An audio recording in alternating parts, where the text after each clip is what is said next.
One of the problems with cloth masks is that there's a gap between your nose and your cheek that air can get through without going through the mask. So what we're going to do is we're going to show you how to put a wire stiffener here into this top seam so that you can mold it to close that gap between your nose and your cheek.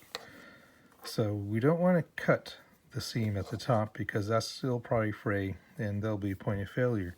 So what we're going to do instead is we're actually just going to use something sharp, and here I have a pair of sharp tweezers.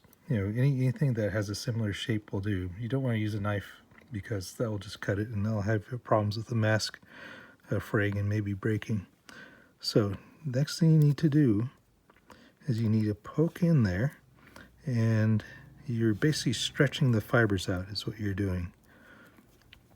So by stretching it, you're creating a hole without cutting it, and that gives you an opening. Now, the wire you have here is just a copper wire. You don't want to get the braided kind because it'll be floppy and you won't be able to bend it because it won't hold its shape. So this one has a stiff wire inside. As a pro tip, what I've done is to keep the ends from catching on the fibers, I've actually dipped the ends in super glue and let it dry all the way.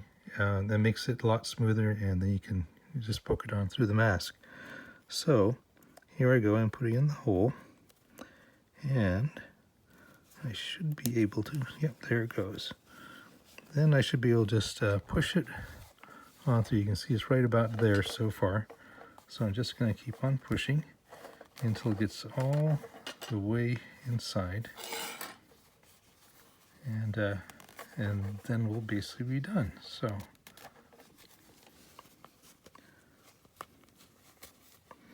just takes a bit of filling around to do that.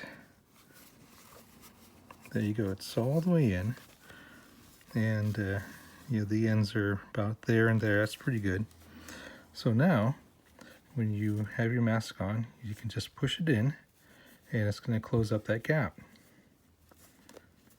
There you go. Cloth masks made better.